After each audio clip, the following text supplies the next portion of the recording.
segurados. Vamos nessa.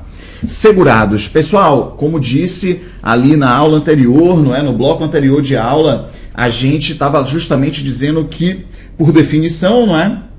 O regime geral de previdência, ele protege os beneficiários, não é assim? Ele protege os beneficiários. E quem são os beneficiários? São os segurados e os seus dependentes. E o seu, só um instante, que está ficando uma logomarca aqui. Ele protege os segurados e os seus dependentes. Tranquilo, não é? O que a gente vai fazer aqui agora, nesse bloco de aula, é fazer uma revisão dos segurados. Bem, importantíssimo, é uma revisão rápida, você já deve ser conhecedor, mas o fato é que os segurados, eles são divididos em dois grandes grupos, não é? São os segurados obrigatórios, não é? E são também os segurados, os obrigatórios são aqueles que efetivamente trabalham, não é assim? Então, a filiação decorre do simples ato do exercício de atividade laboral. O cara trabalha, ele é segurado obrigatório. Então, ele é segurado obrigatório, portanto, ele vai ter direito à proteção previdenciária, benefícios e serviços, tudo massa. Mas a legislação previdenciária abre uma lacuna para dizer o seguinte: você que não trabalha, ó que onda, ó. Você que não trabalha, então, portanto, você não é segurado obrigatório, mas você quer ter acesso à proteção, a saber, não é? A saber, o regime geral de previdência oferta 10 benefícios, 2 serviços. 10 benefícios e 2 serviços. Então, a legislação diz assim: segurado, se você trabalha, você é segurado obrigatório. Então, portanto, você terá a proteção de 10 benefícios, 2 serviços. Mas se você não trabalha, segurado obrigatório, você não pode ser. Mas vai ser dada uma opção a você, caso queira ter acesso a esses 10 benefícios e 2 serviços. Então, portanto, existe ali a categoria dos segurados facultativos. Simples assim.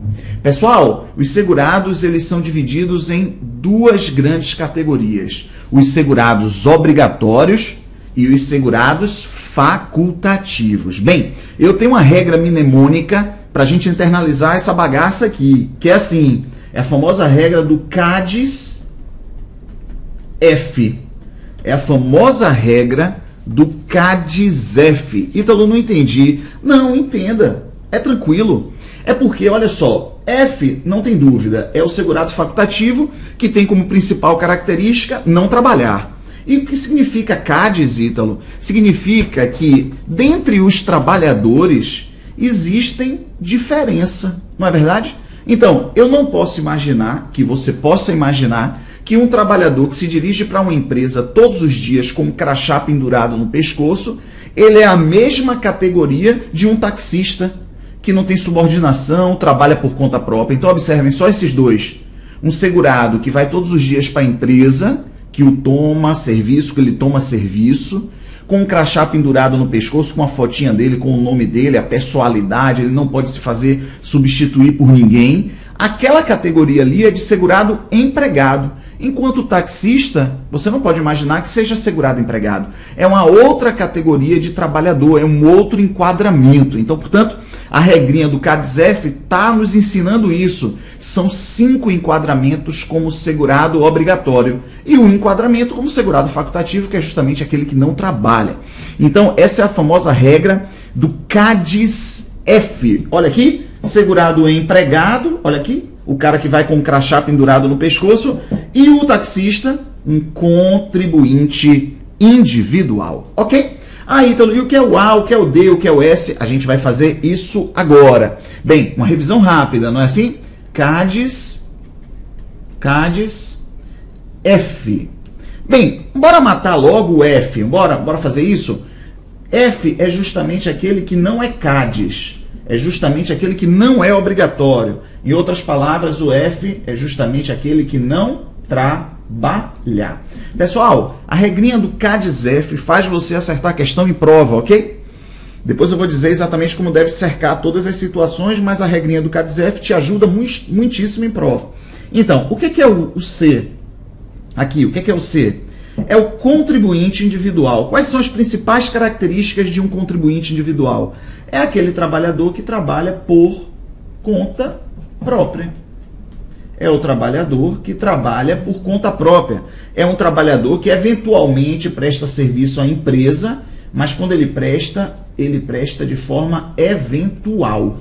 Ele pode prestar serviço à empresa, mas de forma eventual. Aí então eu não entendo como é que um contribuinte individual pode prestar serviço à empresa. Entenda, olha a empresa aqui, olha só, olha uma empresa aqui, poluindo o meio ambiente, o Ministério Público entra com ação contra essa empresa para encerrar suas atividades e essa empresa precisa contratar um advogado, porque ela não tem no quadro dela um advogado, então contrata um contribuinte individual, olha só, um consultor jurídico. Então o consultor jurídico vai receber remuneração dessa empresa. Agora observem que esse contribuinte individual não tem vínculo algum com a empresa.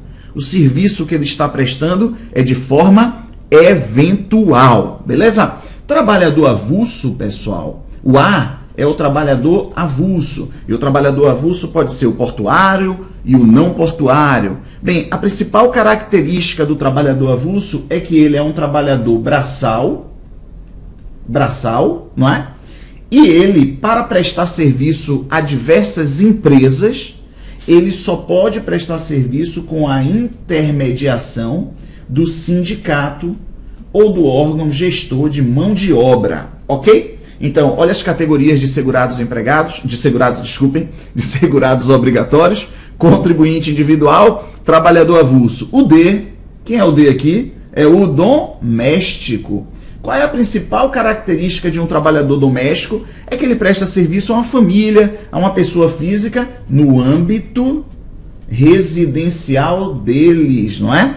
Residencial, lá da família e da pessoa física. Então, beleza. E o E, quem é o E? É o segurado empregado. É o segurado empregado. Qual é a principal característica? Esse cara vai com um crachá pendurado no pescoço. Ele tem vínculo com a empresa que ele toma serviço. O serviço dele é não eventual. É não eventual. Essas são as principais características. E o S, quem é esse cara? É o segurado especial, é um produtor, um pequeno produtor rural, pessoa física, que trabalha em regime de economia familiar, é um pescador artesanal, é um seringueiro, é um extrativista vegetal. Pessoal, para dar uma melhorada ainda nisso, bora fazer o seguinte, eu vou convidar todos vocês que estão me assistindo a fazer um sobrevoo, olha só, o olhão, a gente vai fazer um sobrevoo juntos, olha o olho aqui, esse é o meu olho, que é um olho um tanto quanto grande, esse é o seu olho, um olho normal, não é verdade? Vamos fazer um sobrevoo e olhar para um pequeno município. Pessoal, bora determinar qual é o habitat de cada um dos segurados. Vamos nessa? Qual é o habitat? Então, olha só, se a gente sobrevoar a zona industrial de um determinado município, que tipo de trabalhador eu vejo prestando serviço à empresa? Claro que o segurado empregado, eventualmente um trabalhador braçal, porque essa empresa está precisando de trabalhadores braçais para justamente fazer um carregamento, um descarregamento, ou é um operador portuário, está chegando um navio no porto para fazer o carregamento, descarregamento, o carregamento, descarregamento, a limpeza do navio, a ancoragem, ou seja, o avulso portuário. Então, portanto, prestando serviço à empresa, a gente vai ver avulso, sem vínculo nenhum, com a intermediação obrigatória do sindicato ou do órgão gestor de mão de obra, e a gente vai ver também, olha só, contribuintes individuais prestando serviço a essa empresa, mas esse serviço aqui do contribuinte individual é eventual. Beleza. Daí a gente continua sobrevoando, agora a gente chega na zona residencial desse município. A gente chega na zona residencial. Que tipo de segurado eu vejo com a touca na cabeça fazendo a feijoada? Um doméstico. A atividade do doméstico nessa casa, pessoal, não pode ter finalidade, finalidade lucrativa para o empregador. Isso cai muitíssimo em prova. A banca CESP, repetidas vezes, cobra essa definição. O doméstico presta serviço a uma pessoa física, a uma família, mas a atividade que ele desenvolve não pode ter finalidade lucrativa para o empregador, ok? Para o empregador. Deixa eu botar o olhinho mais para baixo aqui, não é? Para o empregador. Legal. Que outro tipo de segurado a gente encontra numa casa? Um segurado facultativo, que é um estudante, que é o cara que é você, que está aqui na sua casa, estudando, não é? Desejando muitíssimo passar no concurso, tudo massa, tá tudo resolvido, você está fazendo sua parte, não é? Então, o segurado facultativo você também encontra na casa de uma pessoa, na casa de uma família, ou seja, é um estudante, uma pessoa acima de 16 anos que se encontra ali sem trabalhar. Bem, deixa eu fazer já uma observação importante. A gente também vai encontrar segurado facultativo numa empresa.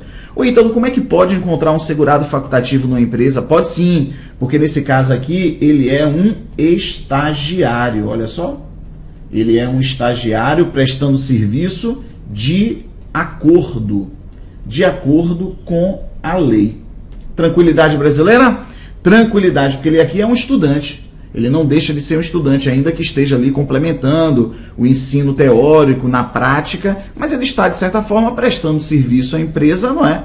Vai até ser remunerado, mas é enquadrado como segurado facultativo, porque certamente ele não está trabalhando, ele está vendo na prática aquilo que ele vê na teoria, lá na sua instituição de ensino. Beleza, a gente continua sobrevoando esse município e a gente chega na zona rural. E olha o que a gente vê. Um produtor rural, olha só, num pequeno espaço de terra de até 4 módulos fiscais. Então, ele, sua esposa e seus filhos acima de 16 anos. Essa galera é enquadrada como segurado especial. Pessoal, essa lousa, ela é importante? Claro que sim, não é? Porque assim você vai internalizando, chega na prova e diz assim, determinada, já foi prova do INSS, prova CESP, inclusive, ano 2003, se não me engano, 2005, que diz assim, fulana de tal, doméstica, presta serviço à empresa. Não pode. Doméstico, você não vai ver prestando serviço à empresa de jeito nenhum. Assim como um avulso, você não vai ver prestando serviço numa residência. Não pode. Esses são os habitats dos enquadramentos dos segurados, CADES F, ok? Então faça suas considerações. Agora eu vou trazer uma informação complementar, muitíssimo cobrada em prova. Se a gente colocar aqui, olha pessoal, CADES F de novo, não é? Bem, a saber, qual é a idade mínima para ingresso? Qual é a idade mínima para ingresso do segurado facultativo? Vamos lá? Qual é a idade mínima? 16 anos. Ainda que a lei 8212 e a lei 8213 ainda continua ali pelos artigos 13, 14, se não me engano, 12, 13, 14, enfim, de cada uma das leis ali, continua dizendo segurado facultativo com 14 anos, mas aquilo está revogado tacitamente, ok? E para segurado obrigatório, qual é a idade mínima de filiação? Qual é a idade mínima? Opa, 16 anos também. Entretanto, pessoal, tem exceções. Vamos lá? O doméstico está fora. O doméstico, a idade mínima é de 18 anos por conta da Lei Complementar 150. Estabeleceu logo ali no seu primeiro artigo, dizendo que, opa, o doméstico tem que ter idade mínima de 18 anos. E depois tem uma outra exceção muitíssima cobrada em prova, que trata do menor aprendiz. O menor aprendiz é segurado empregado, ele é segurado empregado e pode ingressar aos 14 anos de idade. Galera, se ligue, essa é uma outra lousa muitíssimo rica, vai cair na sua prova, beleza? Então, tá massa assim? uma pequena revisão a jato de quem são os segurados. Agora você já sabe, revisou, rememorou, não conhecia esse método do CADSEF, ele ajuda bastante, mas para que você acerte 100% de questão em prova, você tem que fazer a leitura do decreto 3048, do artigo 9º ao artigo 11, mais ou menos, lendo ali todas as 71 pormenorizações. Quando eu falo assim, tem alguns alunos que, pô, e o que é pormenorização? Como assim? Não entendi. Não são 6 categorias, são CADs, os obrigatórios, e o F é justamente o que não trabalha, mas o decreto vem e diz assim, um árbitro de futebol, essa é uma pormenorização, um árbitro de futebol, ele vai ser o quê? Se você colocar CADs F, te ajuda bastante. F ele não pode ser, porque ele está trabalhando, o árbitro de futebol. Dizer que o árbitro de futebol é um segurado especial é loucura, não é? Que maluquice é essa? O árbitro de futebol, no exercício dessa profissão, ele é segurado especial? Claro que não. Ah, ele é um trabalhador avulso? É um trabalhador braçal? Claro que não, né? É um doméstico? Claro que não. Então resta o quê? O árbitro de futebol será empregado ou será contribuinte individual? Contribuinte individual. Um pastor de uma igreja, um padre, ele está trabalhando? Sim, certamente. Então, segurado facultativo ele não pode ser. Segurado especial ele não pode ser. Avulso ele não pode ser. Doméstico ele não pode ser. Então, um ministro de confissão religiosa, ele é empregado ou contribuinte individual? Contribuinte individual. Então, essas são as pormenorizações que você precisa dar uma lida, tá bom? Tem que dar uma lida. Não tem jeito, tá bom? Síndico de condomínio. Cai muitíssimo em prova CESP. Síndico de condomínio. Então você precisa saber, se ele não for remunerado, nem mesmo com a isenção da taxa condominial, ele poderá ser segurado facultativo. Claro, ele poderá ser. Legal? Se ele não tiver vinculação com outro regime de previdência. Ele poderá. Mas se ele é um síndico de condomínio e é remunerado por isso, até mesmo com a isenção da taxa condominial, ele é enquadrado obrigatoriamente como contribuinte individual. Essas são as pormenorizações. A regra do CADSEF ajuda, mas você precisa fazer a leitura. Ok? Então vamos nessa? Dá uma olhada nisso aqui. Opa, esse é o habitat de um doméstico, de um segurado facultativo. Eita, esse aqui é o habitat de um empregado, de um avulso, de um contribuinte individual. Esse aqui também, olha só, o avulso portuário. E aqui, por fim, é o sobrevoo. Bora fazer o sobrevoo. Aqui é uma pequena propriedade rural de até 4 módulos fiscais. Aqui a gente vai encontrar os segurados especiais. Marido, mulher e filhos acima de 16 anos, desde que todos trabalhem na atividade agropecuária aqui. Ok? Tudo massa? O que é que a gente vai fazer agora? A gente vai resolver questão. Então vamos nessa. Ítalo, acelera, acelera. Vamos que lá. Questão número 15 diz assim, suponha que João, servidor público aposentado, ele é servidor público federal aposentado, vou parar aqui. Ora, todo servidor público federal, aqui a gente vai ter a ideia de que ele é um servidor público ocupante de cargo efetivo, não foi dito que ele era de comissão, então, portanto, ele participa de regime próprio de previdência. Então, ele é servidor público federal aposentado, ele está vinculado a um regime próprio de previdência. Tendo sido eleito síndico do condomínio em que reside e que a respectiva convenção condominial não preveja remuneração, ele não vai ser remunerado para o desempenho dessa função. Nesse caso, João pode filiar-se ao regime geral de previdência na condição de segurado facultativo e formalizar sua inscrição com o pagamento da primeira contribuição. Pessoal, essa questão ela foi dificílima, ok? Por quê? Antes de respondê-la, bora ver aqui, olha só. Segurado facultativo. Bem, quais são as principais características dele? Ele não pode ser CADES, porque se é CADES não pode ser F. Ele tem idade mínima. Essas são as principais características do segurado facultativo. Olha só, 16 anos. Ele tem idade mínima, 16 anos. E ele, olha aqui, detalhe, não pode ser filiado a regime próprio de previdência. A questão cobrou isso. Ele não pode ser filiado a regime próprio de previdência. Bem, complementando, Provacesp cobra muitíssimo. Um síndico de condomínio, quando não remunerado, ele pode ser segurado facultativo. Agora, quando ele é remunerado, quando o síndico de condomínio ele for remunerado, bem, ele tem um enquadramento obrigatório como contribuinte individual, ainda que a remuneração seja a isenção da taxa de condomínio. Mas observem, o síndico de condomínio não remunerado, ele pode ser facultativo, mas para ser facultativo ele tem que observar as características e requisitos de segurado facultativo. Ele não pode ser filiado a regime próprio, e esse aqui é. Suponha que João, servidor público federal aposentado, ele é participante de regime próprio de previdência, portanto, ele não poderá ser segurado facultativo. A assertiva, ela é falsa. Beleza? Vamos lá fazer a questão 16. Considere que Pedro explore individualmente em sua propriedade rural. Opa, já está dando uma deixa. Esse cara deve ser um segurado especial, enfim.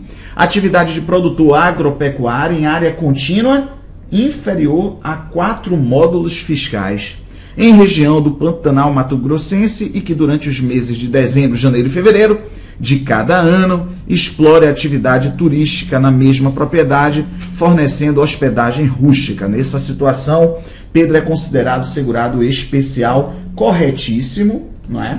A fundamentação legal é a Lei 8213/91, lá no artigo 11. Lá no artigo 11, onde diz o seguinte: olha, segurado especial, você só pode ser segurado especial. Você não pode ter outras atividades. Mas a Lei 8213 ressalva isso. Então, por exemplo, explorar a sua atividade,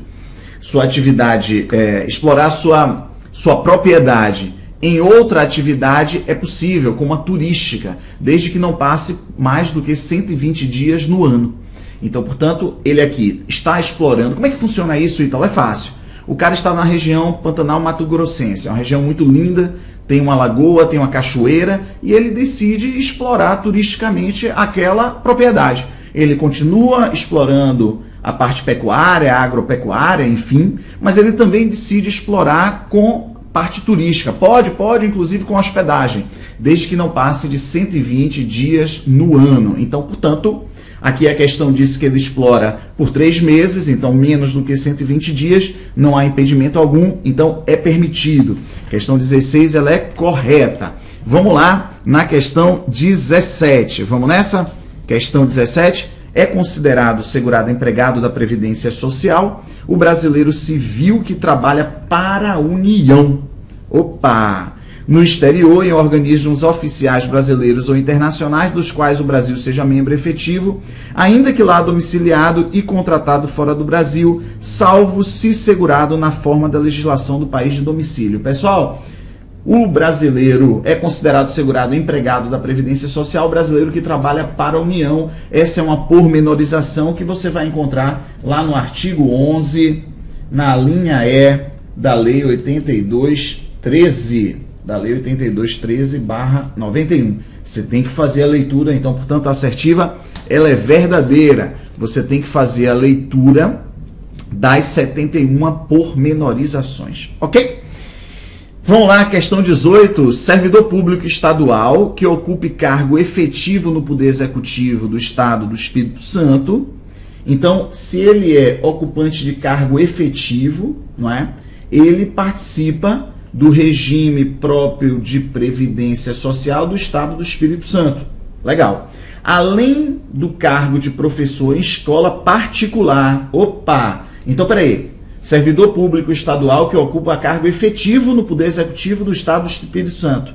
Então, ele é vinculado ao regime próprio, mas, ao mesmo tempo, ele tem atividades concomitantes. Ele também é vinculado ao regime geral de previdência social. É muito parecido com a minha situação e com a do Titã Flaviano, não é?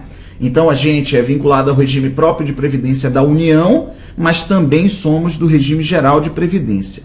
Mesmo sendo obrigado a contribuir tanto para o regime próprio do Estado quanto para o regime geral, só poderá se aposentar pelo regime próprio. Que onda é essa, meu irmão?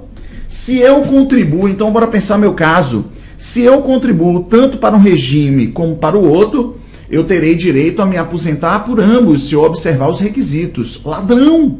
Ladrão, ladrão! Vai ter duas aposentadorias? Vou? Que onda é essa? Eu contribuo para o regime próprio de previdência da União e contribuo também para o regime geral de previdência. Então, claro que sim, é muito justo, não é? Eu estou vinculado, filiado obrigatoriamente ao regime próprio, como também ao regime geral. Bem, a BancaCesp cobra esse entendimento e você precisa. Essa é uma pormenorização também, hein? Então, essa é uma pormenorização. Então, vamos nessa. Claro que falso assertiva. Dá uma olhada na próxima questão de um outro concurso. Dá uma olhada.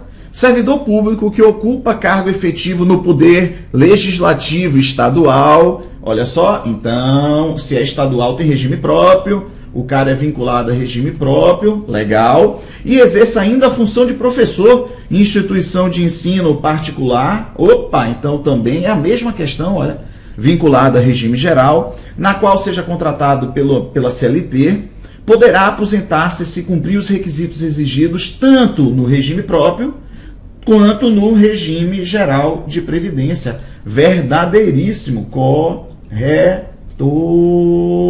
Claro que verdade, não é? E agora uma questão foi dada como falsa, justamente porque disse que não teria direito, e a outra questão já diz que vale, tá tranquilo. Bora lá fazer a questão número 20. Diz assim, é segurado facultativo o maior de 12 anos? Não, vimos, não é? 12 anos não, facultativo são 16 anos. Que se filiar ao regime geral mediante contribuição. BancaCesp sempre na mesma assertiva ela traz uma passagem verdadeira, uma passagem falsa e vice-versa. O fato é que é assim mesmo, o segurado facultativo ele se filia, mas ele deve contribuir, é claro, porque o regime geral tem caráter contributivo. Beleza? Então a assertiva ela é falsa e tranquila. Beleza?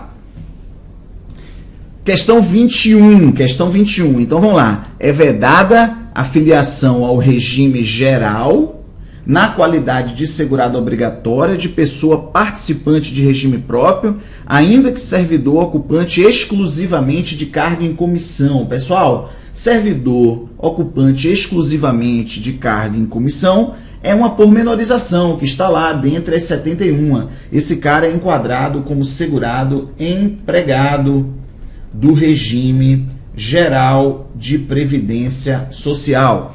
É proibido o servidor ocupante exclusivamente de cargo em comissão fazer parte do regime próprio de previdência. É vedado aqui, ó. A participação dele, servidor ocupante exclusivamente de cargo em comissão, em regime próprio de previdência. Então, portanto, esses caras não poderiam ficar desprotegidos. Então, o regime geral de previdência traz eles para dentro do regime geral, enquadrando como segurado empregado. Então, portanto, a assertiva ela é falsa. O que é que a gente vai fazer? Na sequência, estudar os dependentes.